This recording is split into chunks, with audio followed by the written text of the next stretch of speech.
नमस्कार साथियों, आप सभी का स्वागत है। उत्तर आधुनिक विचारकों के अंतर्गत आज हम एंथनी गिडेंस के बारे में चर्चा करेंगे। एंथनी गिडेंस है वो प्रमुख उत्तर आधुनिक समाजशास्त्री हैं। तो इनका जो वजूद है, इनकी जो गणना है वो दो तीन कारणों से की जाती है। एक इनका संरचनाकरण का सिद्धांत है। किस चीज का सिद्धांत है? संरचनाकरण का सिद्धांत। और एक उत्तर आधुनिकता का सिद्धांत है।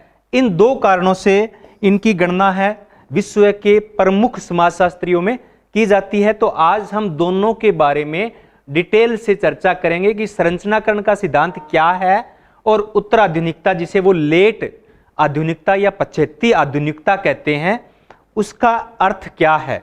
और साथ में इनकी एक अवधारणा और है, दोहरी व्याख्यात्मक सिद्धांत, दोहरा हर्मेन्यूटिक सिद्धांत। तो इस पे हम चर्चा करेंगे। तो इनका जन्म है वो 1938 को हुआ, यानी काफी लेट हुआ है। जितने हमने समाजशास्त्रियों का अध्ययन किया है उन सबसे बाद में हुए। ये ब्रिटिश समाजशास्त्री है। क्या है? ब्रिटिश समाजशास्त्री है। लंदन स्कूल ऑफ इकोनॉमिक्स से इन्होंने अपना पीएचडी कंप्लीट किया। कैम्ब्रिज विश्वविद्यालय में ये अध्यापन करवा रहे हैं। तो इनकी हम चर्चा कर चुके हैं कि दो सिद्धांत है वो सबसे महत्वपूर्ण है। इन्होंने समाजशास्त्र के लिए एक पाठ्य पुस्तक लिखी जिसका नाम स्वाभाविक सी बात है सोशियोलॉजी यानी समाजशास्त्र है। 1982 के अंदर लिखी थी। ये Durkheim, Max Weber, Karl Marx पे एक एक किताबें लिख चुके हैं। इनके अलावा लगभग 30 किताबें इन्होंने और लिखी है। कितनी किताबें? 30 किताबें लिखी है। 200 से ज्यादा इन्होंने शोध पत्र लिखे हैं। तो ये इनका संक्षिप्त परिचय है। अब हम इनके संरचनाकरण सिद्धांत पे चर्चा कर लेते हैं कि संरचनाकरण सिद्धांत क्या है। तो ये जो सिद्धांत है, इन्होंने 1984 के अंदर अपनी पुस्तक the constitution of society, Hindi में इसको हम क्या कहेंगे? समाज का गठन। पूरा नाम है outline of the theory of structuration, यानी संरचनाकरण के सिद्धांत का आउटलाइन क्या है। तो इस पे इन्होंने लिखा है। इससे पहले 1982 के अंदर ये profiles and critics in social theory में भी इसके बारे में थोड़ा बहुत लिख चुके हैं, लेकिन मुख्य रूप से जो इनका सिद्धांत है वो 1984 में इस पुस्तक के अंदर आया है। अगर हम इसकी परिभाषा की बात करें कि संरचनाकरण क्या है, तो ये परिभाषा सबसे महत्वपूर्ण है। अगर आपने परिभाषा अच्छे तरीके से समझ ली तो आप संरचनाकरण के लगभग जो प्रश्न आएंगे उनका सही आंसर कर सकते हो। तो इसको पूरा ध्यान से समझना है कि संरचनाकरण क्या है, इसकी परिभाषा क्या है। इसकी परिभाषा से पहले इसकी पृष्ठभूमि को जानना जरूरी है ताकि हम परिभाषा को अच्छी तरीके से समझ सकें। इससे पहले जितने भी सिद्धांत थे उन सिद्धांतों का इन्होंने क्या किया है? मूल्यांकन किया है, उनको नकारा है। उसके बाद अपना ये सिद्धांत है वो प्रस्तुत किया है। तो एक नजर हम इससे पहले जो सिद्धांत थे उनके मूल्यांकन पे डाल लेते हैं। तो जितने भी सिद्धांत रहे हैं, तो वो चाहे वृहद स्तरीय है चाहे सूक्ष्म स्तरीय है, उन सब की ये पहले आलोचना करते हैं। उसके बाद में अपना संरचनाकरण का सिद्धांत है वो प्रस्तुत करते हैं। पहले ये प्रकृतिवाद का या प्रत्यक्षवाद का विरोध करते हैं, उसे अस्वीकार्य करते हैं। ये कहते हैं कि समाजशास्त्र किसी भी प्रकार से प्राकृतिक विज्ञानों की तरह नहीं हो सकता। क्या नहीं हो सकता? प्राकृतिक विज्ञानों की तरह नहीं हो सकता, क्योंकि प्राकृतिक वस्तुओं का जब अध्ययन करते हैं तो उनमें चेतना नहीं होती है। क्या नहीं होती है? प्राकृतिक चीजों में चेतना नहीं होती है। लेकिन जब हम समाज का अध्ययन करते हैं, व्यक्तियों का अध्ययन करते हैं, तो व्यक्तियों की स्वयं की चेतना है जो प्रतिपल बदलती रहती है और वो व्यक्ति को प्रभावित करती है। तो इस प्रकार से जैसे हम किसी निर्जीव या प्राकृतिक वस्तु का अध्ययन करेंगे तो वो वैसी ही रहेगी, उसके व्यवहार में कोई परिवर्तन नहीं आएगा। लेकिन जब हम किसी व्यक्ति का अध्ययन करेंगे तो उसके व्यवहार में परिवर्तन आ जाएगा। तो इसलिए कहते हैं कि प्राकृतिक विज्ञानों की तरह समाजशास्त्र का अध्ययन है वो नहीं किया जा सकता। तो पहले तो इन दो सिद्धांतों की आलोचना करते हैं, इन्हें नकारते हैं। फिर उसके बाद में एजेंसी और संरचना। एजेंसी का मतलब होता है क्रिया। क्या है? क्रिया। तो जो सूक्ष्म स्तरीय सिद्धांत है क्रिया को, व्यक्ति को महत्वपूर्ण लेके एजेंसी का तात्पर्य यहां व्यक्ति से भी हो सकता है, क्योंकि क्रिया कौन करते हैं? व्यक्ति करते हैं। तो इससे पहले जितने सिद्धांत थे वो कुछ सिद्धांत व्यक्ति को महत्वपूर्ण मानते हैं, सूक्ष्म स्तरीय सिद्धांत है जो, जैसे कि एथनोमेथोडोलॉजी है, प्रघटना शास्त्र है, या प्रतीकात्मक अंत्यक्रियावाद है। और कुछ सिद्धांत ऐसे हैं जो समाज को महत्वपूर्ण मानते हैं, जिन्हें हम वर्ग स्तरीय सिद्धांत कहते हैं, जो कि वस्तुनिष्ठ होते हैं, जैसे कि उद्विकासीय सिद्धांत है, संघर्षवादी सिद्धांत है, संरचनात्मक प्रकार्यवाद है। तो ये क्या है कि दोनों को अलग मानते हैं। कुछ कहते हैं कि व्यक्ति इंपॉर्टेंट है, कुछ कहते हैं समाज इंपॉर्टेंट कहते हैं। तो इसको क्या कहा है? इसको गिडेंस ने कहा है दोहराकरण। क्या कहा? दोहरापन या द्वैतवाद, ड्यूलिज्म। ये महत्वपूर्ण है, ड्यूलिज्म।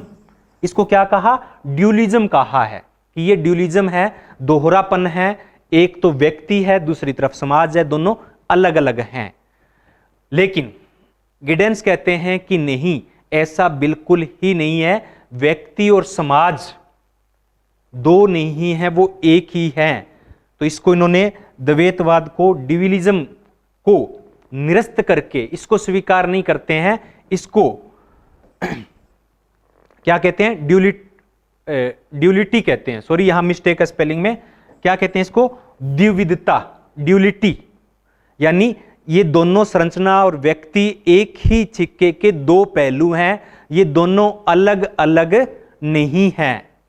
दोनों से मिलकर ही समाज का यथार्थ बनता है, समाज बनता है। अकेला व्यक्ति कुछ नहीं है अगर संरचना नहीं है, अगर संरचना है तो व्यक्ति भी कुछ नहीं है। यानी ये व्यक्ति या तो व्यक्ति या समाज।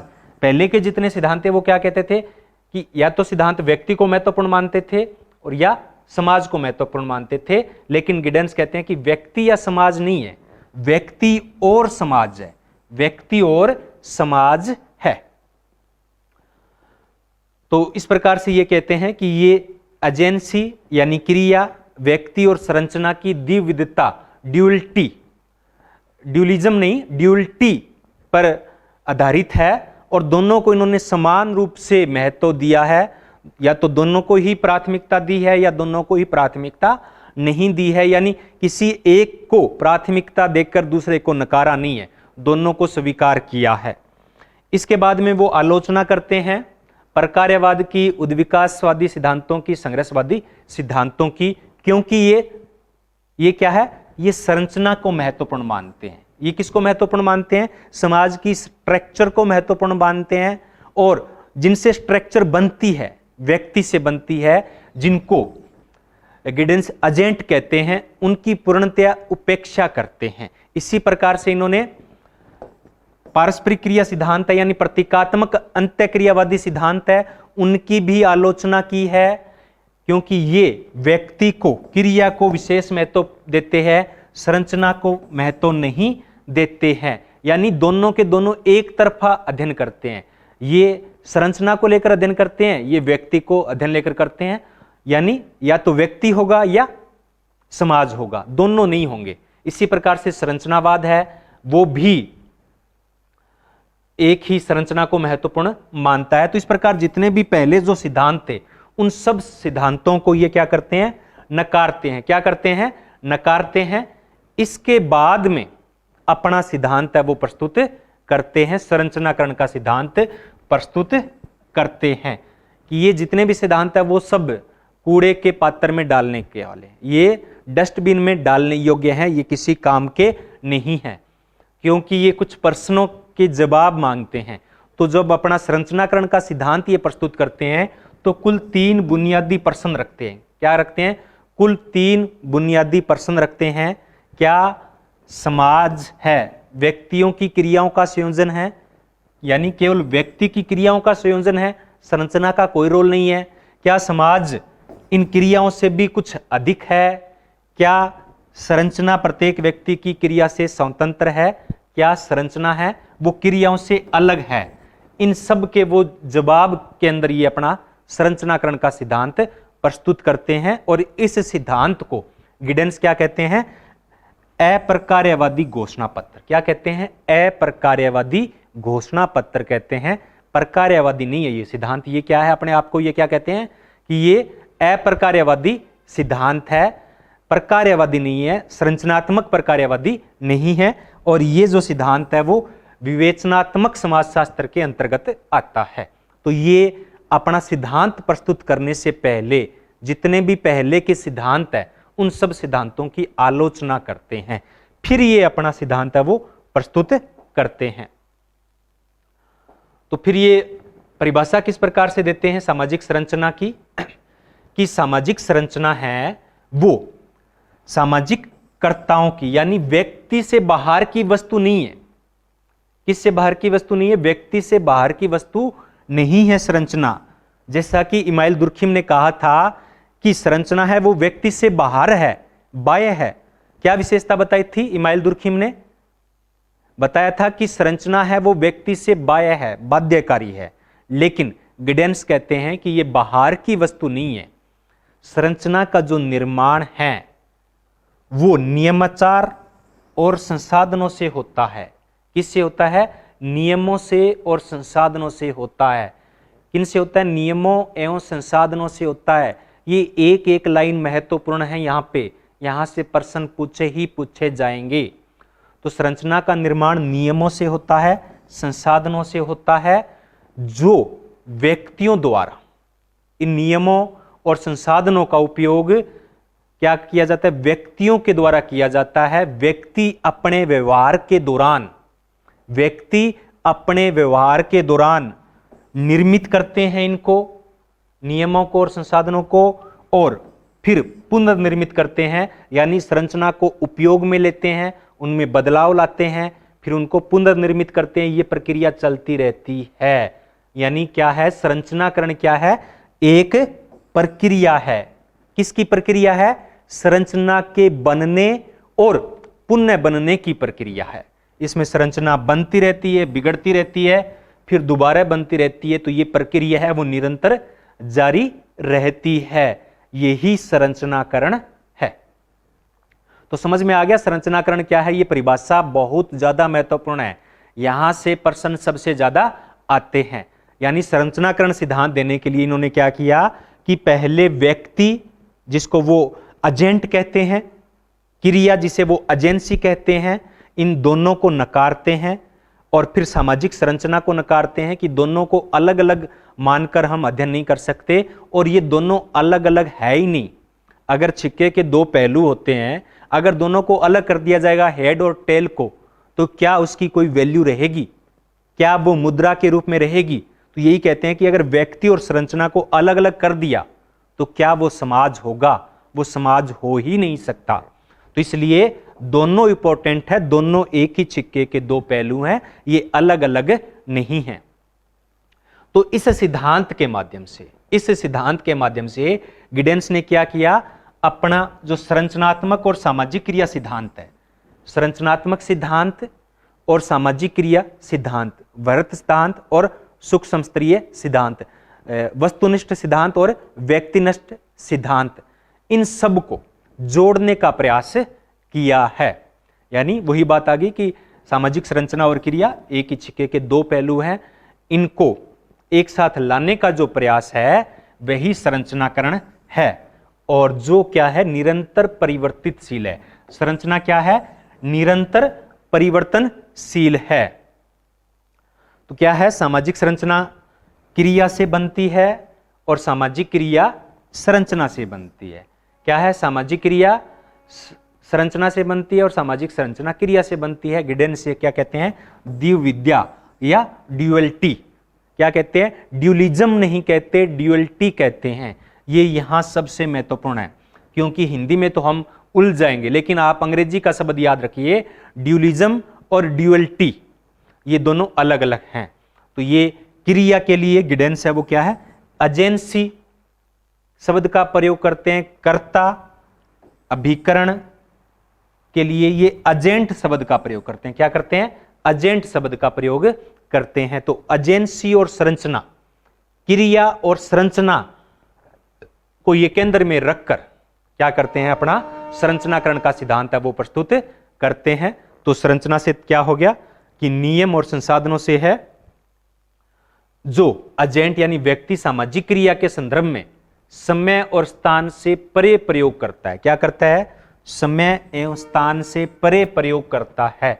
जब गिडेंस कहते हैं कि समय और स्थान से परे प्रयोग करता है, तो उसका अर्थ क्या है? समय और स्थान से इनका तात्पर्य क्या है? इसको भी हम आगे रखेंगे।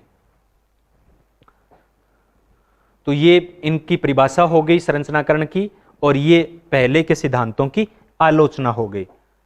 अब है संरचनाकरण के प्रमुख तत्व। संरचनाकरण की प्रमुख विशेषताएं क्या है? तो परिभाषा तो हम पहले ही ले चुके हैं कि संरचना का तात्पर्य किनसे है? नियमों से है और साधनों से है, जिनका प्रयोग व्यक्ति यानी एजेंट पारस्परिक क्रियाओं के दौरान यानी एजेंसी के संदर्भ में करता है। और ये जो नियम है वो साधन एवं समय एवं स्थान के अनुरूप काम में लिए जाते हैं। तो ये समय और स्थान की बात है, वो बार बार आती है, उस पर हम आगे चर्चा करेंगे। अब क्या होता है कि कर्ता सामाजिक संबंधों के दौरान इन नियमों की यानी संरचना को न केवल काम में लेता है, बल्कि बराबर उनका पुनर्निर्माण करता रहता है। क्या करता रहता है? बराबर उनका पुनर्निर्माण करता रहता है। जैसे कि संरचना क्या कहती है कि बड़ों का आदर करना है। तो पहले बड़ों का आदर कैसे होता था? पैर छूकर होता था। और अब क्या कर देते हैं? दूर से बोल देते हैं हाय हेलो, या दूर से बोल देते हैं नमस्कार। तो वो क्या है? स्ट्रक्चर तो वही है, लेकिन उसका पुनर्निर्माण हो गया, इसमें थोड़ा परिवर्तन आ गया। तो ये परिवर्तन कैसे आया? किनके जरिए आया? ये व्यक्तियों के जरिए आया। व्यक्तियों ने इन नियमों को थोड़ा सा चेंज कर दिया, संरचना को पुनर्निर्मित कर दिया। तो ये जो संरचना के जो नियम होते हैं, जैसे कि अभी मैंने कहा कि बड़ों का आदर करना है, तो ये नियम है वो अलिखित होते हैं, अनौपचारिक होते हैं। क्या होते हैं? अलिखित होते हैं, अनौपचारिक होते हैं। जो संरचनात्मक जो साधन हैं, जो जिसके जरिए हम दूसरे लोगों से अंतःक्रिया करते हैं, तो ये जो साधन है वो सहायता मूलक है, बाध्यता मूलक नहीं है। क्या है? सहायता मूलक है, बाध्यता मूलक नहीं है। जैसा कि इमाइल दुर्खिम ने कहा था कि जो सामाजिक तथ्य है, सामाजिक संरचना है, वो व्यक्ति के लिए बाध्यकारी है। लेकिन गिडेंस कहते हैं कि बाध्यकारी नहीं है, सहायता मूलक है। लेकिन एक दो किताब में आया कि सहायता मूलक भी है और थोड़ी बहुत बाध्यकारी भी है, लेकिन ज्यादा किसका है? ज्यादातर ये सहायता मूलक होती है। कभी कभी हो सकता है ये बाध्यकारी हो, लेकिन सहायता मूलक इसलिए होता है क्योंकि व्यक्ति उनको बदलता रहता है। व्यक्ति उनको बदलता रहता है, अगर उनको पसंद नहीं आएगी तो उसको बदल देगा। अब क्या होता है? जब इन नियमों में परिवर्तन आता है, जैसे मैंने अभी कहा कि पहले चरण स्पर्श करते थे, अब दूर से ही नमस्कार कर लेते हैं, तो क्या हो गए? ये नियम है वो बदल गए हैं। नियम क्या हो गए? बदल गए हैं, इनमें परिवर्तन आता गया है, और धीरे धीरे इन परिवर्तनों को वेदता मिलती है। क्या मिलती है? समाज की वेदता मिलती है, अचानक से नहीं मिलती है। जैसे ही अगर हम कुछ नए तरीके से कोई काम करना चाहते हैं परंपराओं में, तो उसको पूर्णतः स्वीकार नहीं किया जाता है, धीरे धीरे उसको स्वीकार किया जाता है। प्रारंभ में जो ये परिवर्तन होते हैं वो कमजोर होते हैं। क्या होते हैं? कमजोर होते हैं, लेकिन देर सवेर इनको स्वीकार है वो कर लिया जाता है, और ये परिवर्तन आ जाते हैं। संरचना है वो कुछ समय के बाद में बदल जाती है। जैसा कि हम देख रहे हैं, आज से 20 साल पहले हमारी जो समाज की स्ट्रक्चर थी वो अलग थी। जब विवाह शादी होते थे तब किस प्रकार के नियम थे, और आज किस प्रकार के नियम हैं। पहले तो पत्नियां हैं वो अपने पति का नाम भी नहीं लेती थी। शादी से पहले बातचीत का तो कोई मतलब भी नहीं था, एक दूसरे की पसंद नापसंद कोई मायने ही नहीं रखती थी। लेकिन और नियम क्या था कि उसके लड़के या लड़की के माता पिता ही डिसाइड करेंगे कि शादी कहाँ होगी, होगी या नहीं होगी, कैसे होगी, तो सब कुछ होता था। लेकिन अब नियम बदल चुके हैं, अब सगाई तय है वो लड़के लड़कियां खुद करने लग गए हैं, और इसको धीरे धीरे अब मान्यता कुछ समाजों में, कुछ समुदायों में मिल चुकी है और कुछ में नहीं मिली है, तो धीरे धीरे मिल जाएगी। एक इन्होंने बात की है स्थानीकरण की, संस्थानीकरण की। तो यहां ये संस्था की अवधारणा भी प्रस्तुत करते हैं। क्या करते हैं? संस्था की अवधारणा भी प्रस्तुत करते हैं। संस्था क्या है? तो गिडेंस एक ही बात कहते हैं कि संस्थाएं हैं वो अंतःक्रियाएं हैं। क्या है? अंतःक्रियाएं ही संस्था है। और कुल 4 प्रकार की संस्थाओं की इन्होंने बात की थी। एक प्रतीकात्मक संस्थाएं या भाषा, राजनीतिक संस्थाएं, आर्थिक संस्थाएं और कानूनी संस्थाएं। ये चारों है वो याद कर लीजिए कि कितने प्रकार की संस्थाओं की चर्चा है वो गिडेंस ने की थी। ये प्रश्न है वो परीक्षा में पूछा जा सकता है कि किस प्रकार की संस्था की चर्चा है वो गिडेंस ने नहीं की। तो हो सकता है सामाजिक संस्थाओं की चर्चा है वो गिडेंस है यहाँ पे नहीं करते हैं। राजनीतिक, आर्थिक, कानूनी और प्रतीकात्मक संस्थाएं। आगे है संरचनात्मक द्वंद्व। तो जो बाध्यकारी वाली बात आ रही थी ना, तो जब संरचना में परिवर्तन आता है तो कर्ता जब परिवर्तन लाने का प्रयास करता है तो कई बार कर्ता को उसका विरोध का सामना करना पड़ता है। जैसे ही कोई नई परंपरा या कुछ नए नियम हम लागू करना चाहते हैं, परंपराओं को छोड़ना चाहते हैं, तब उसका विरोध भी कई बार हमें देखना पड़ता है। तो इसको कहा है संरचनात्मक द्वंद्व। क्या कहा है? संरचनात्मक द्वंद्व कहा है। और एक इनकी महत्वपूर्ण विशेषता और बताइए संरचनाकरण की, वो है सामाजिक आचरण या सामाजिक व्यवहार, सोशल प्रैक्टिसेज। क्या कहा है? सोशल प्रैक्टिस, सामाजिक आचरण। तो यहां पे ये क्या कहते हैं कि एजेंट यानी व्यक्ति, कर्ता, अभिकरण द्वारा की गई पुनरावर्तक सामाजिक क्रियाओं के लिए गिडेंस है वो सामाजिक आचरण या सोशल प्रैक्टिस शब्द का प्रयोग करते हैं। यानी व्यक्ति जिन क्रियाओं को बार बार करता है उनके लिए गिडेंस क्या कहते हैं कि ये सोशल प्रैक्टिस है, प्रैक्टिस हो गई है, ये सामाजिक आचरण है, ये सामाजिक व्यवहार है। और ये कहते हैं कि जब सामाजिक व्यवहार या सामाजिक आचरण है, व्यक्ति अपनी चेतना का उपयोग करके करता है। किसका करता है? अपने ज्ञान या चेतना का उपयोग के द्वारा वो सामाजिक आचरण करता है। हम जो भी व्यवहार करते हैं, जो भी है आचरण करते हैं, वो अपनी चेतना के आधार पे करते हैं। किसने हमें पीछे क्या कहा था? अगर किसी ने हमारी साथ तू में झगड़ा हो गया है तो हम क्या करेंगे? अपनी चेतना के आधार पे उससे नाराजगी का व्यवहार प्रकट करेंगे। अगर किसी ने हमारी सहायता की है तो हम चेतना के आधार पे उसके साथ सहायता मूलक व्यवहार करेंगे।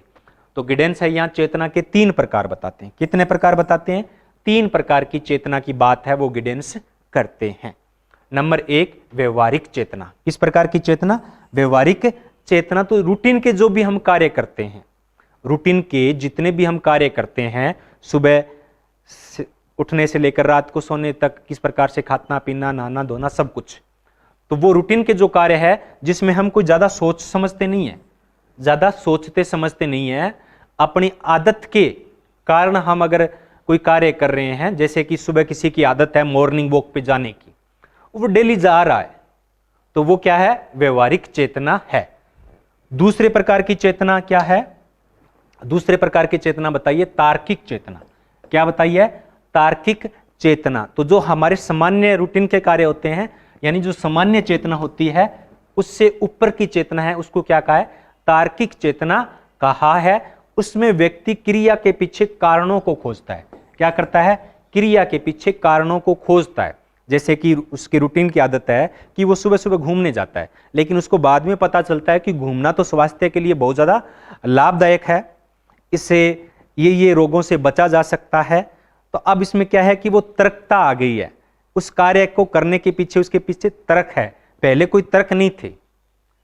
जैसे ही मैं बार बार एक एग्जाम्पल देता हूं कि जैसे ही हम मंदिर के आगे से या धार्मिक स्थान के आगे से जाते हैं तो हमारे पास अगर गाड़ी होती है तो हम उसका हॉर्न बजाते हैं, तो वो क्या है?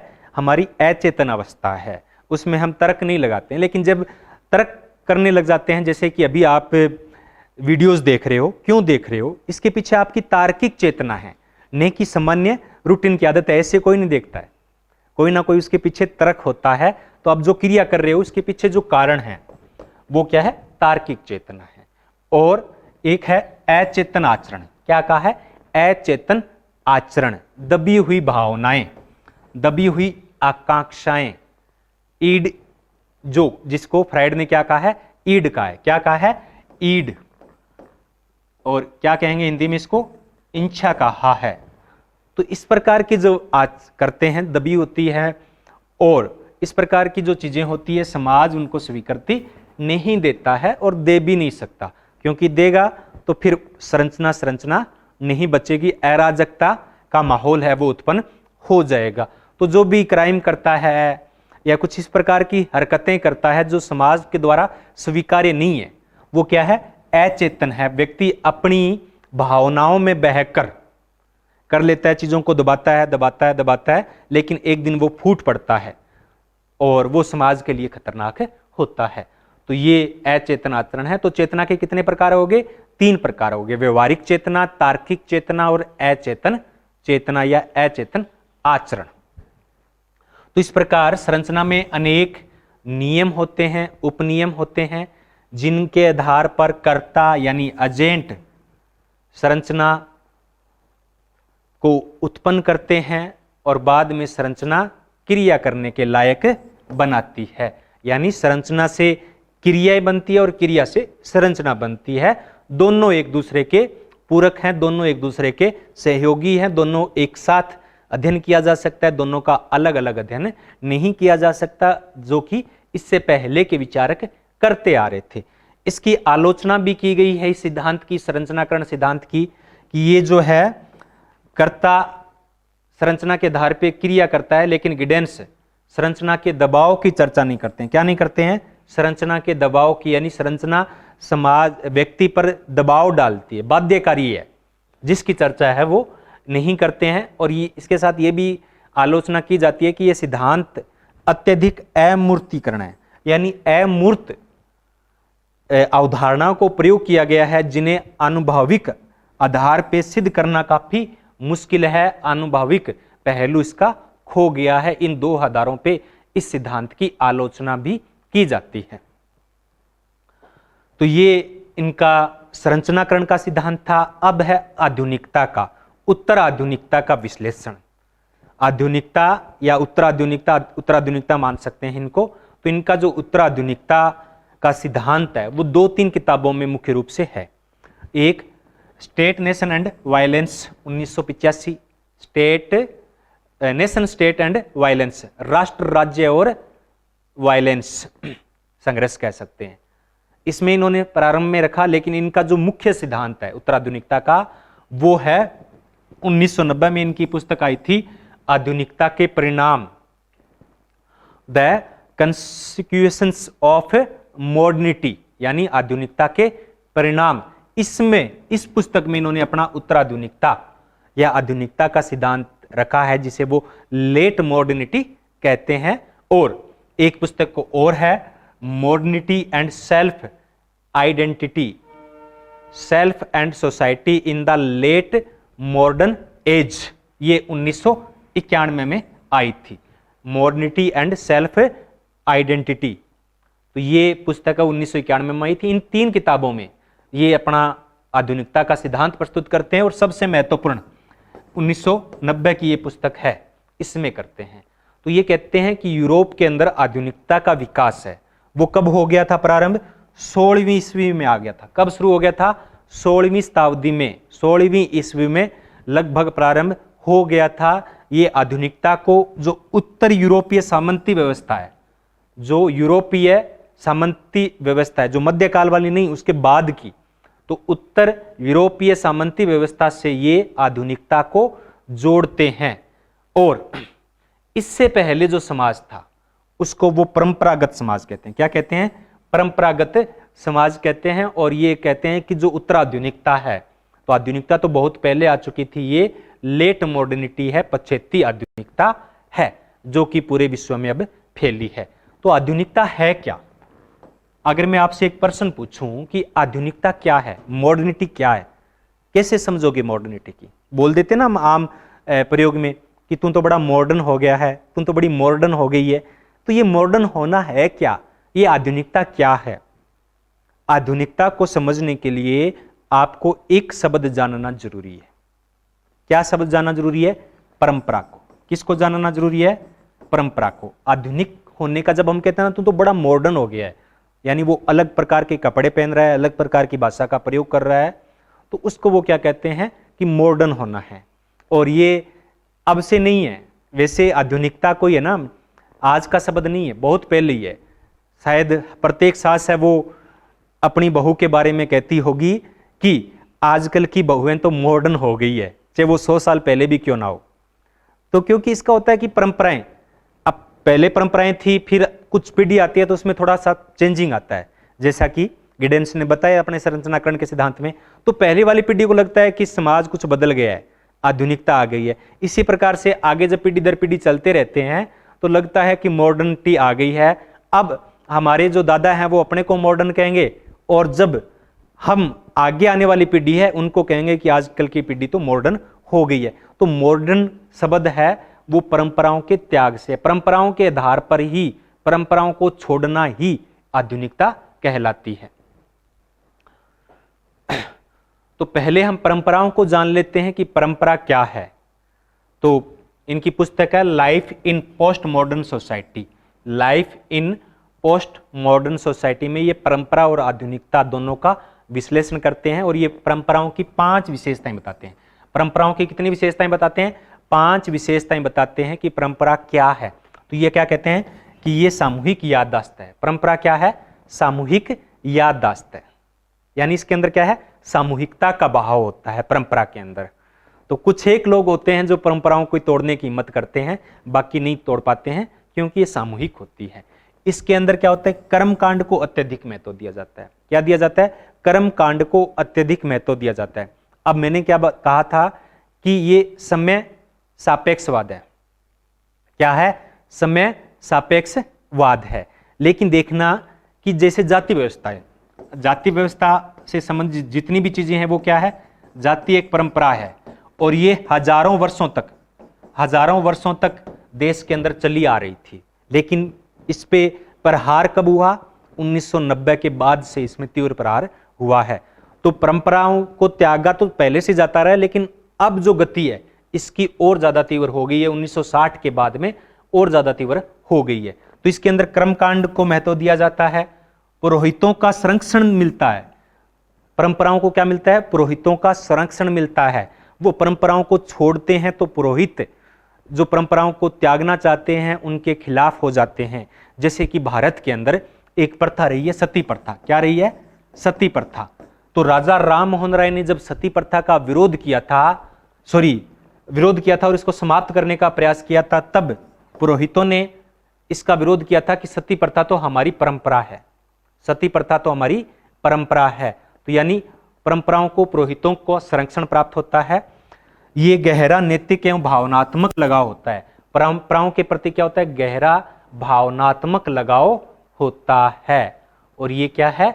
अतीत है। ये अतीत का वर्तमान के रूप में संगठन है। परंपरा वर्तमान में है, लेकिन किस रूप में है? अतीत के रूप में है। लेकिन साथ में वो क्या कहते हैं कि परंपरा गोंद का कार्य करती है। परंपरा लोगों को जोड़े रखती है, और आधुनिकता है वो परंपरा को नष्ट करती है। तो ये परंपरा की बात होगी। अब हम बात करते हैं कि आधुनिकता क्या है। तो आधुनिकता जिसे कि गिडेंस है वो लेट आधुनिकता कहते हैं, लेट मॉडर्निटी कहते हैं। तो ये क्या कहते हैं कि आधुनिकता एक जोखिम युक्त समाज है। जोखिम बहुत है इसके अंदर। वैसे रिस्क सोसाइटी पुस्तक किनकी है? जोखिम युक्त समाज की अवधारणा किनकी है? उलरिच बेक की है। किसकी है? उलरिच बेक की है। लेकिन जोखिम का प्रयोग है वो गिडेंस भी करते हैं। तो ये जोखिम युक्त समाज है। आधुनिकता एक जोखिम युक्त समाज है, एक भगोड़ा समाज है। क्या है? एक भगोड़ा समाज है। रन अवे, भगोड़ा भाग रहा है, और ये विश्व के लिए एक विनाशकारी घटना है। क्या है? विश्व के लिए एक विनाशकारी घटना है। तो याद रखना ये परिभाषा में किन किन शब्दों का प्रयोग कर रहे हैं, इन्हीं से प्रश्न पूछे जाएंगे। जोखिम युक्त समाज है, भगोड़ा समाज है, एक विघटनकारी विनाशकारी घटना है। ये जगरनॉट, किसकी, इसकी तुलना किससे की है? जगरनॉट से की है। जगरनॉट यानी इंजन, एक ऐसा इंजन जो कि बेलगाम हो चुका है। क्या हो चुका है? बेलगाम हो चुका है। तो आधुनिक समाज को एक उपमा और देते हैं, बेलगाम समाज। क्या देते हैं? बेलगाम समाज, यानी उसकी लगाम है, वो किसी के पास नहीं है, वो दौड़ता जा रहा है, दौड़ता जा रहा है। अगर वो सही दौड़ता गया तब तो ठीक है, लेकिन वो कब पटरी से उतर जाए इसकी कोई गारंटी नहीं है, क्योंकि इसकी लगाम किसी के पास नहीं है। तो इसके जो बेलगाम इंजन है, ये आधुनिकता, और ये नियंत्रण से कब बाहर हो जाए इसकी कोई गारंटी नहीं है। ये खतरा हमेशा बना रहता है कि ये कभी भी नियंत्रण से बाहर हो सकता है। जैसे कि आधुनिकता की हम बात करते हैं, तो आधुनिकता के नाम पे ऐसी ऐसी चीजें आ गई है जिनसे लगता है कि कुछ ही दिनों के अंदर सृष्टि समाप्त हो जाएगी। क्या हो जाएगा? कुछ ही दिनों के अंदर सृष्टि है वो समाप्त हो जाएगी। तो इस पे भी हम चर्चा करेंगे। तो ये 4 विशेषताएं बताते हैं, आधुनिक समाज की 4 विशेषताएं बताते हैं। एक तो क्या है कि आधुनिक समाज है वो पूंजीवादी समाज है, पूंजीवाद इसकी प्रमुख विशेषता है। दूसरी विशेषता है उद्योगवाद, तीसरी है निगरानी रखने की क्षमता, और चौथी विशेषता बताई है राष्ट्र राज्य। ये 4 इसकी विशेषताएं बताई गई है, इन पे डिटेल में हम चर्चा कर लेते हैं। तो आधुनिकता में कई संस्थाओं के बीच में आदान प्रदान होता है। क्या है? आधुनिकता में कई संस्थाओं के बीच में आदान प्रदान होता है। तो ये विशेषताएं, ये संस्थाएं कौन कौन सी है, ये संस्थाएं कौन कौन सी है, और आधुनिकता की विशेषताएं कौन कौन सी है? तो 4 प्रकार बताए गए। कितने? 4 प्रकार बताए हैं। नंबर 1 पूंजीवाद। पूंजीवाद जानते ही है कि निजी संपत्ति, निजी स्वामित्व की जो भावना होती है, व्यक्तिगत धन प्राप्त करने की जो लालसा होती है, वही क्या है? वही पूंजीवाद है। पूंजीवाद के अंदर उत्पादन के जो साधन होते हैं उन पे स्वामित्व है वो निजी होता है, और अधिकाधिक उत्पादन करके अधिकाधिक संपत्ति प्राप्त करने का प्रयास है वो किया जाता है। और ये वर्ग आधारित व्यवस्था है। क्या है? वर्ग आधारित व्यवस्था है। दूसरी विशेषता बताइए उद्योगवाद। पूंजीवाद आएगा तो पूंजीवाद है वो उद्योगवाद से ही पनपा है, उद्योगों के कारण ही पूंजीवाद आया है। तो उद्योगवाद से तात्पर्य क्या है? तो इसका तात्पर्य है कि जड़ शक्तियों के प्रयोग से, जड़ शक्तियों के प्रयोग से उत्पादन होना। किससे होना? जड़ शक्तियों के प्रयोग से उत्पादन होना। लगभग 1960 के दशक में, 1960 के दशक के अंदर ब्रिटेन के अंदर उद्योगवाद की शुरुआत होती है। वहां क्यों होती है? क्योंकि वहां पर्याप्त मात्रा के अंदर क्या होता है? कच्चा लोहा या कच्ची सामग्री होती है। औद्योगिक क्रांति जिसे हम कहते हैं, औद्योगिक क्रांति किससे आई थी? उद्योगवाद से ही आई थी। और इससे क्या होता है? केवल उत्पादन नहीं होता है, जो संचार के साधन है वो भी एक प्रमुख विशेषता है। आधुनिकता में जो चीजें हैं उनमें संचार साधनों का बहुत बड़ा योगदान है, और ये किसकी देन है? उद्योगवाद की देन है। तो ये 2 विशेषताएं तो हो गई, पूंजीवाद और उद्योगवाद की। तो ये तो चर्चा सारी करते हैं। 2 चीजें ऐसी है जिनकी चर्चा केवल गिडेंस ने की है, राष्ट्र राज्य व्यवस्था या राज्य की निगरानी। यानी आज के जो राष्ट्र हैं वो क्या करते हैं?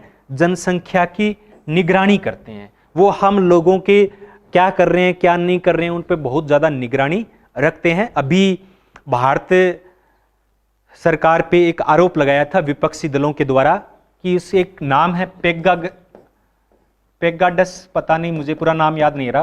पेगासस नाम का एक सॉफ्टवेयर है जो कि इजराइल से भारत ने खरीदा था, और जो विपक्ष के लोग थे और भारत के जो प्रमुख लोग हैं उनकी जासूसी की जाती है इसके माध्यम से। ऐसा आरोप है वो विपक्ष ने सरकार पे लगाया था। तो आधुनिक जो राज्य है वो क्या करते हैं? जनता की, लोगों की निगरानी करते हैं कि वो क्या देख रहे हैं, क्या सुन रहे हैं, क्या संचार साधनों का किस प्रकार से प्रयोग कर रहे हैं। और एक है सैनिक शक्ति का विकास, सैनिकवाद। क्या है? सैनिक शक्ति का विकास या सैनिक, यानी आधुनिक जो समाज है, आधुनिक जो राष्ट्र है, वो ज्यादा से ज्यादा सैनिक जो विकास है वो करते जा रहे हैं, सैनिक शक्ति को बढ़ाता जा रहे हैं। उनका लगभग सबसे बड़ी जो अमाउंट होती है, गरीबी का एक प्रमुख कारण दुनिया के अंदर क्या है? सैनिक जो शक्ति है उसको बढ़ाने की जो लालसा है वो है। भारत सरकार का या किसी भी सरकार का होगा, किसी भी देश का होगा, एक बजट का बड़ा हिस्सा इन सैनिक शक्ति को बढ़ाने में जाता है, जिसे क्या कहा है, सैनिकवाद कहा है। तो ये क्या है कि हिंसा के साधनों पे नियंत्रण रखते हैं इनके द्वारा, किसके, सैनिक शक्ति के विकास से राष्ट्र राज्य। तो ये आधुनिकता की 4 विशेषताएं बताई है। इन 4 संस्थाओं से वैश्वीकरण आया है और वैश्वीकरण से आधुनिकीकरण आया है। आधुनिकता भी वैश्वीकरण का एक बड़ा कारण है। तो ये दोनों एक दूसरे से मिले जुले हैं, वैश्वीकरण और आधुनिकीकरण। तो ये चारों के चारों महत्वपूर्ण है, पूंजीवाद, उद्योगवाद, राष्ट्र राज्य या राज्य की निगरानी तंत्र और सैनिक शक्ति का विकास। अब हम देखते हैं कि आधुनिकता के प्रमुख लक्षण कौन से हैं। जिस समय और स्थान की मैं बात कर रहा था वो उनके संरचनाकरण सिद्धांत में भी आता है और आधुनिकता के सिद्धांत में भी आता है। तो ये क्या कहते हैं, आधुनिकता के अंदर समय और स्थान की अवधारणा में परिवर्तन आ गया। क्या आ गया है, समय और स्थान की अवधारणा में परिवर्तन आ गया है। आधुनिकता के अंदर समय एवं स्थान कोई मायने नहीं रखते हैं। जो संरचना होती है वो समय एवं स्थान से परे है, उसमें निहित नहीं है। संरचना का उपयोग समय और स्थान के आधार पे होता है, लेकिन फिर भी संरचना समय और स्थान से परे है। कैसे परे है, हम पढ़ते आए ना अब तक कि जो भौगोलिक स्थिति होती है यानी जो स्थान होता है उसका प्रभाव संरचना पे पड़ता है और लंबे समय तक पड़ता है, क्योंकि बाहरी चीजें हैं वो भारत के अंदर या किसी क्षेत्र के अंदर नहीं आती है। लेकिन आधुनिकता के अंदर क्या हो गया कि आज हम फोन से यहां बैठे बैठे हजारों किलोमीटर तक बात कर सकते हैं। एरोप्लेन से हम कुछ ही घंटों के समय के अंदर क्या कर सकते हैं, जा सकते हैं। जैसे क्या है, पूरा विश्व एक गांव के जैसे हो गया है। तो गांव में कोई घटना घटित होती है तो उसकी जानकारी तुरंत पूरे गांव में फैल जाती है। आज अमेरिका के अंदर क्या हो रहा है इसकी सूचना अपने को तुरंत मिल जाती है। यानी अब समय और स्थान का कोई इंपॉर्टेंस नहीं बचा है, कोई मायने नहीं रखते हैं। अब अगर किसी दूसरे देश के अंदर कोई घटना घटित हो रही है तो उसका प्रभाव अपने पे पड़ता है, अपनी संरचना पे पड़ता है, व्यक्ति की क्रियाओं पे पड़ता है और क्रियाओं पे पड़ेगा तो संरचना पे पड़ेगा। यानी संरचना है वो समय और स्थान से परे हो गई है। अब आज के दौर में हम दूरी की बात नहीं कर सकते, हम समय की बात नहीं कर सकते। देखो पहले जब शादियां होती थी ना तो बारात जाने में 4-5 दिन लग जाते थे। ऊंटों पे बारात जाया करती थी, 4-5 दिन लग जाते थे। और एक गांव के अंदर घटना घटित हुई है तो दूसरे गांव तक पहुंचने में समय लग जाता था। लेकिन आज कुछ ऐसा नहीं होता है। तो संरचना क्या होती है, एजेंट की व्यक्ति की क्रियाओं में निहित होती है, समय और स्थान में निहित नहीं होती है। क्रिया है वो तत्काल बदल जाती है तो संरचना भी तत्काल बदल जाती है। तो मोबाइल ने, तीव्र जो साधन है संचार के, बहुराष्ट्रीय कंपनियां हैं, इन सब ने आधुनिकता को लाने में बहुत बड़ा योगदान दिया है। तो अब संबंधों का जन्म है वो समय और स्थान के पार होता है। गिडेन्स इसे क्या कहते हैं, पृथकता कहते हैं। गिडेन्स इसको क्या कहते हैं, पृथकता कहते हैं। और हार्वे इसे समय एवं दूरी का सिकुड़ना कहते हैं। क्या कहते हैं, हार्वे समय एवं दूरी का सिकुड़ना, और गिडेन्स इसे क्या कहते हैं, पृथकता कहते हैं। समय और स्थान और संरचना है वो क्या है, पृथक है। अब जरूरी नहीं कि एक स्थान की संरचना है वो उसके कारण प्रभावित होगी, वो विदेश से या हजारों किलोमीटर दूर में अगर कोई घटना घटित हो रही है तो उससे भी हो सकती है। सामाजिक व्यवस्था के विस्तृत संबंध क्या है, अब जो संबंध है वो क्या हो गए हैं, विस्तृत हो गए हैं। क्या हो गए हैं, विस्तृत हो गए हैं। अब सामाजिक जीवन केवल स्थानीय नहीं रहा है। क्या नहीं रहा है, स्थानीय नहीं रहा है। एक क्षेत्र है वो दूसरे से अत्यधिक प्रभावित हो गया है। पूरा विश्व, पहले गांव के अंदर और आसपास के अंदर जो रिलेशन होते थे ना, उसी प्रकार से पूरा विश्व है वो पारस्परिक संबंधों का ताना बाना बन चुका है। आज एक ही परिवार में एक व्यक्ति इंडिया के अंदर है और दूसरा कहीं और है। तो इस प्रकार से पूरा जो वर्ल्ड है वो क्या हो गया है, पारस्परिक संबंधों का ताना बाना बन चुका है। और इन संबंधों में 2 स्तर महत्वपूर्ण हैं, एक प्रतीकात्मक और एक विशेषज्ञ। एक प्रतीकात्मक और विशेषज्ञता की इन्होंने बात की है कि आज आधुनिकता के अंदर प्रत्येक जो कार्य है उसमें विशेषज्ञ लोगों की आवश्यकता पड़ती है। किसकी, विशेषज्ञ। अगर कोई डॉक्टर है तो वो डॉक्टर के लिए उसको विशेषज्ञता की आवश्यकता पड़ती है। अगर कहीं कुछ और अगर क्षेत्र है, कोई सॉफ्टवेयर का है, कोई हार्डवेयर का है, तो प्रत्येक क्षेत्र के अंदर विशेषज्ञों की आवश्यकता है वो पड़ रही है। तो आज विदेश में बैठा डॉक्टर भी इलाज कर लेता है। संकट के समय अगर कहीं भूकंप आता है तो चंद घंटों के समय में ही वहां पे जो सहायता है वो पहुंचा दी जाती है। तो इसको क्या कहते हैं? संबंधों का विस्थापन कहते हैं। गिडेंस क्या कहते हैं इसको? संबंधों का विस्थापन हो गया है। एक स्थान से दूसरे स्थान पे संबंध है वो जल्दी से अब बन जाते हैं। तीसरी विशेषता इन्होंने बताई है रिफ्लेक्सिविटी, परावर्तकता। परावर्तकता या रिफ्लेक्सिविटी। अब रिफ्लेक्सिविटी की जो बात है वो कई समाजशास्त्री करते हैं। गोल्डनर करते हैं, इससे पहले हमने पढ़ा था हेराल्ड गारफिंकल के बारे में, इन्होंने भी बात की थी। तो रिफ्लेक्सिविटी का मतलब होता है कि व्यक्ति है वो क्या है? समाज का दर्पण है। व्यक्ति समाज का दर्पण है। तो कुछ इसी संदर्भ में है वो गिडेंस भी कहते हैं कि आधुनिक समाज है वो क्या है? रिफ्लेक्सिव सोसाइटी है। और साथ में कहते हैं सूचना समाज है। जो आधुनिक समाज है वो क्या है? सूचना समाज है, बेलगाम समाज है, भगोड़ा समाज है, रन अवे सोसाइटी है, जोखिम युक्त समाज है। तो कई प्रकार से इसकी वो तुलना करते हैं। तो रिफ्लेक्सिविटी सोसाइटी या सूचना समाज है, इसको बोल सकते हैं कि रिफ्लेक्सिव मॉडर्नाइजेशन। क्या बोल सकते हैं? रिफ्लेक्सिव मॉडर्नाइजेशन, परावर्तक आधुनिकीकरण। इसका तात्पर्य है कि करता है अपने व्यवहार को निरंतर क्या करता है? परखता है, उसमें परिवर्तन लाता है, जैसा कि संरचनाकरण के सिद्धांत में बताया था। पहले ऐसे नहीं होता था। पहले क्या था? व्यक्ति परंपराओं के द्वारा निर्देशित था, नींद में चलने वाले व्यक्ति के समान वो था। वो अपने बारे में कुछ भी नहीं सोच सकता था, कुछ भी नहीं करता था।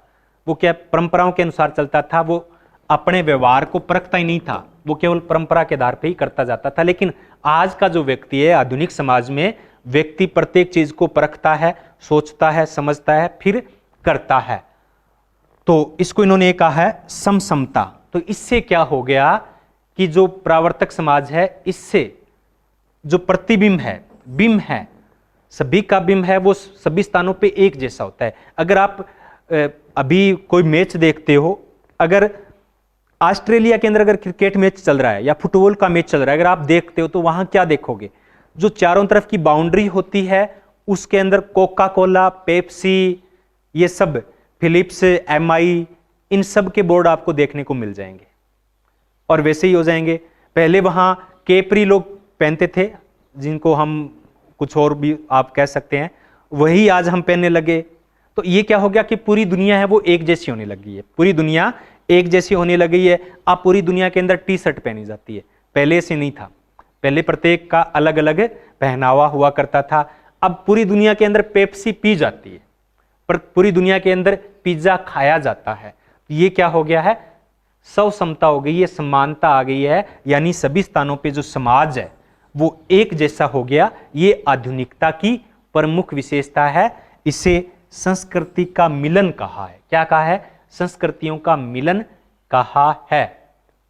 तो इसे परावर्तक समाज कहा है गिडेंस ने। अब क्या है, कुछ चीजें और है जो आधुनिकता की लक्षण है या विशेषताएं हैं। एक है तात्विक सुरक्षा के लिए आधुनिकता के परिणाम। तात्विक सुरक्षा के लिए आधुनिकता के परिणाम तो क्या है? संकटकालीन स्थिति के लिए गिडेंस ने क्या है कि जो समकालीन संकट है, समकालीन संकट, आज किस चीज का संकट है? आज हमारी पहचान का संकट है। आज हमारी जिंदा रहेंगे या नहीं रहेंगे इसका संकट है। कल दुनिया कैसी होगी इसका संकट है। तो समकालीन जो संकट है उसके लिए विनिर्मित अनिश्चितताएं का है। क्या कहा है? विनिर्मित अनिश्चितताएं कहा है। यानी अब क्या है? समाज के अंदर अनिश्चितताएं बहुत ज्यादा हो गई है। कल को क्या पता कि कोरोना आए और लॉकडाउन लग जाए, अनिश्चित है। पहले ऐसा कुछ भी नहीं था, कुछ भी निश्चित नहीं है, सब कुछ अनिश्चित है कि देश के अंदर कब क्या हो जाए। तो इससे क्या हो गया है कि वस्तुओं के प्रति अविश्वास पैदा हो गया। क्या हो गया है? वस्तुओं के प्रति अविश्वास हो गया है। आज किसी का किसी पे कोई विश्वास नहीं बचा है। प्रत्येक वस्तु पे, प्रत्येक व्यक्ति पे अविश्वास पैदा हो गया है। जैसे कि रिलेशंस है, आजकल हम न्यूज़पेपर्स में सुनते हैं कि पिता ने बेटे का कत्ल कर दिया, बेटे ने पिता का कत्ल कर दिया, उसने प्रेमी ने प्रेमिका के साथ मिलकर पति का कत्ल कर दिया, प्रेमी के साथ मिलकर प्रेमिका का कत्ल कर दिया। तो इस प्रकार में मतलब किसी पे कोई विश्वास नहीं बचा है, ना वस्तु पे बचा है, ना खान पान पे बचा है, ना अपने भविष्य पे बचा है। आज कब परमाणु हमला शुरू हो जाए, दो देशों के बीच में जंग स्टार्ट हो जाए और परमाणु बम का प्रयोग हो और कब दुनिया खत्म हो जाए। तो ये क्या है कि विश्वास था, और विश्वास का संबंध किससे होता है? सुरक्षा से होता है। इसलिए हम कहते हैं ना कि दुनिया है वो विश्वास पे टिकी है, और वही विश्वास आधुनिकता ने हिला दिया है। क्या कर दिया है? विश्वास को हिला दिया है। और ये जो विश्वास है या जो सुरक्षा की भावना है वो समाप्त हो गई है। इससे क्या हुआ कि जो हमारी पहचान थी वो खतरे में पड़ गई। क्या है? हमारी पहचान खतरे में पड़ गई है। संस्थाएं हैं वो खत्म हो रही है। विवाह नामक संस्था, परिवार नामक संस्था, नातेदारी नामक संस्था धीरे धीरे समाप्त हो रही है। इन पे आस्था है वो समाप्त हो रही है।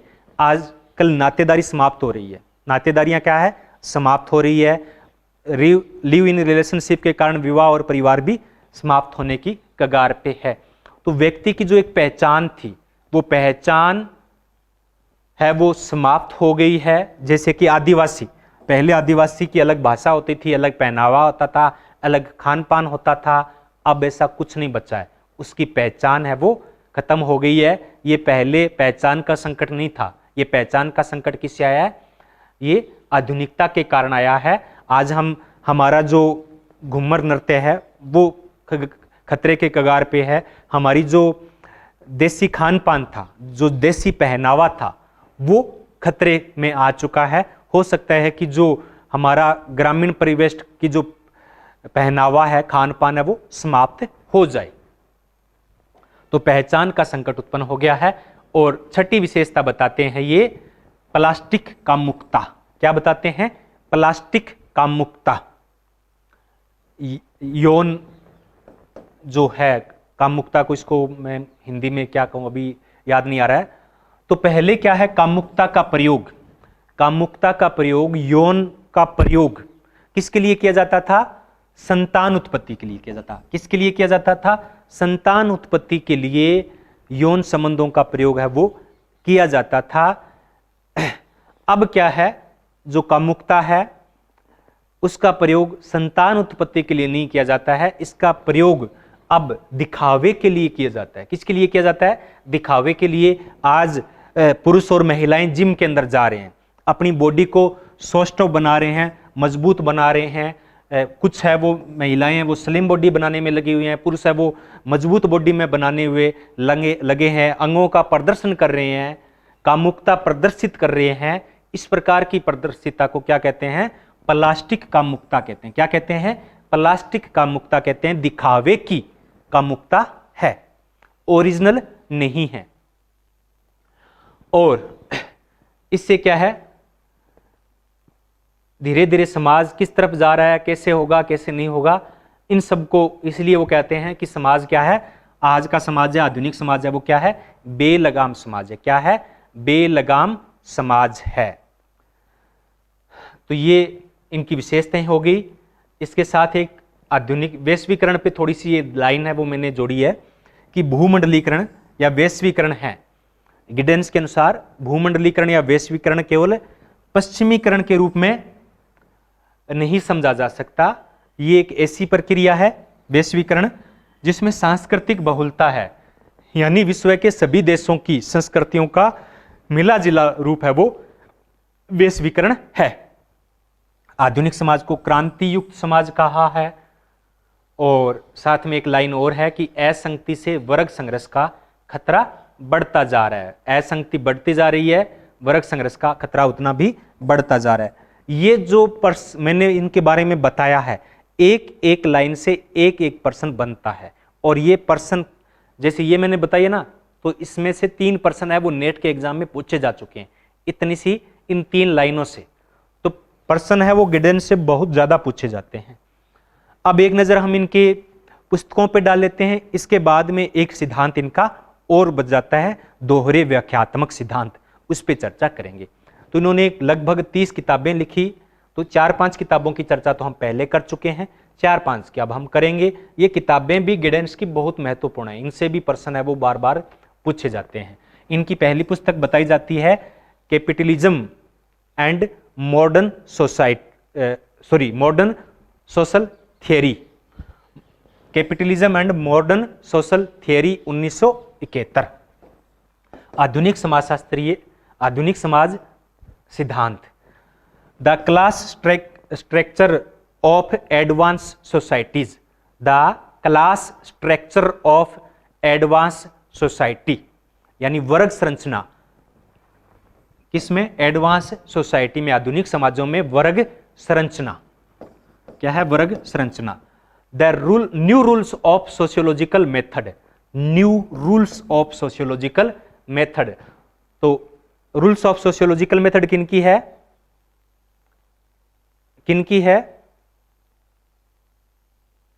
दुर्खिम की है। और ये क्या कहते हैं, new rules of sociological method, ये कहते हैं कि नए नियम है समाजशास्त्रीय पद्धति के।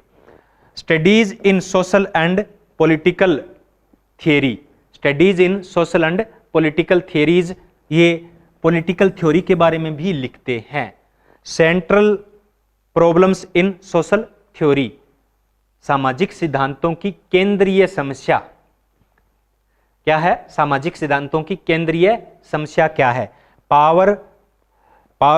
Power property and state, power property and state, शक्ति संपत्ति और राज्य। शक्ति, क्योंकि हिंदी में देखो जब हम करेंगे तो इनको अपने को हिंदी अनुवाद भी पता होना चाहिए। शक्ति, संपत्ति और राज्य, इन तीनों की बात है वो ये करते हैं। क्योंकि कई बार प्रश्न होता है वो बिल्कुल सिंपल सा पूछ लिया जाता है किसी किताब से, लेकिन हम क्या होते हैं किताब के नाम है वो याद नहीं रखते हैं।